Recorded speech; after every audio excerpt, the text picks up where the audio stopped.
Dan militer Israel masih terus membombardir wilayah Gaza. Situasi Gaza dalam keadaan darurat.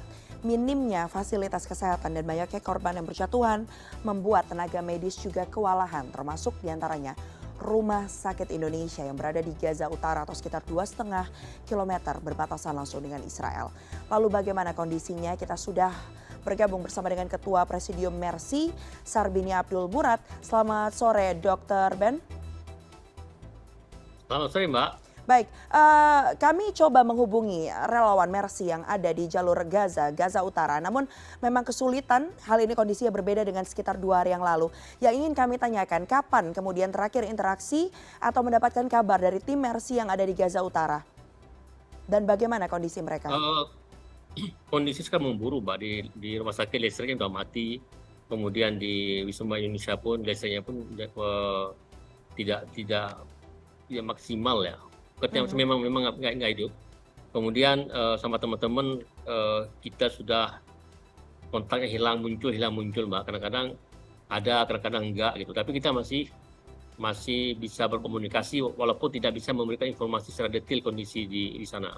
Baik, kapan terakhir interaksi atau komunikasi itu berlangsung, Dr. Ben? BA sampai tadi masih siang masih bisa, Mbak. Siang masih bisa. Apa informasi yang disampaikan oleh 3 relawan di sana? Ya, mereka masih stay di sana dan kemudian kondisinya masih belum stabil ya.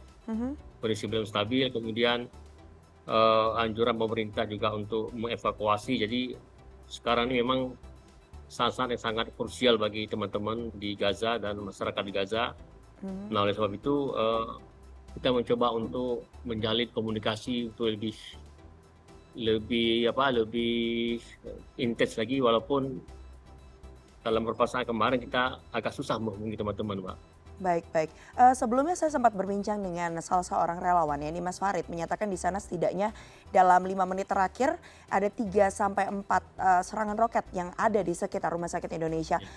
Yang disampaikan terakhir, apakah kondisinya masih sama seperti itu atau semakin parah atau seperti apa, Dr. Ben?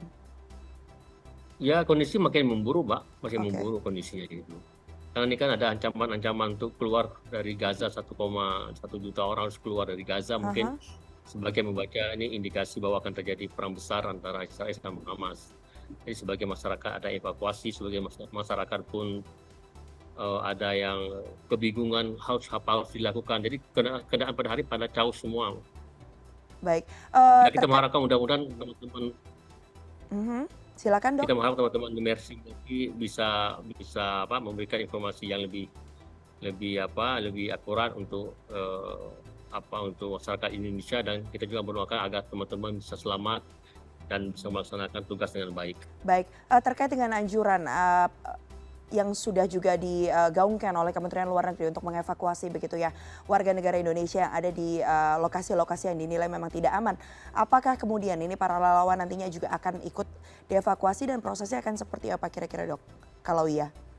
Ya, memang kan lokasi kita kan lokasi yang paling aman ya, Mbak ya, di rumah sakit kan, paling safe lah. Artinya segi undang-undang pun dilindungi, kemudian tempatnya pun sangat bagus ya. Jadi kita belum berpikir untuk evakuasi.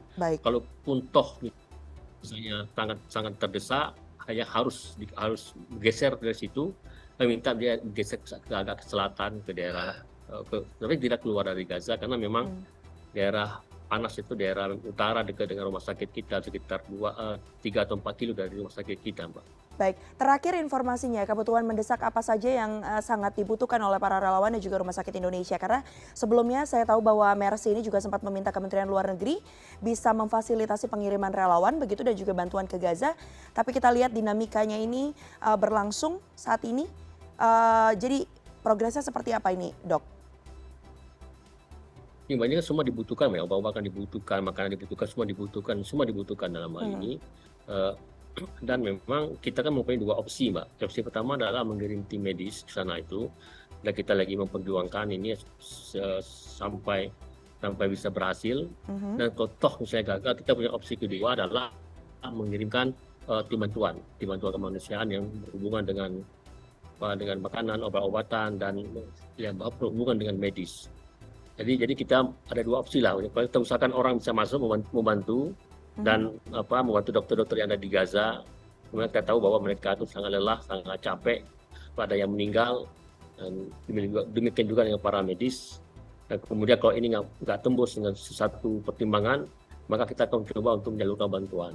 Oleh sebab itu kita mencoba untuk berkoalisi dengan teman-teman NGO lain, atau juga kita bisa bersinergi dengan Departemen Kesehatan seperti tahun 2009 sehingga bantuan kita bisa bermakna dalam kondisi hari ini. Karena rumah sakit Indonesia ini semua sudah sangat minus, Mbak. Minus semua itu.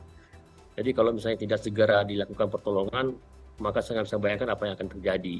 Di mana Gaza di blokade, kemudian dibantai dari atas oleh Israel.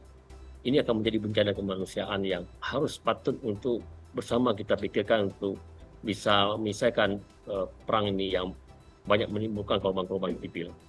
Baik, kita akan tunggu nanti update atau perkembangannya seperti apa. Dr. Ben, terima kasih tentunya sudah bergabung bersama kami, Ketua Presidium Mercy yang merupakan juga lembaga sosial dan juga kesehatan dan kemanusiaan begitu ya. Dr. Sarbini Abdul Murad, terima kasih sudah bergabung bersama kami di CNN Indonesia Connected.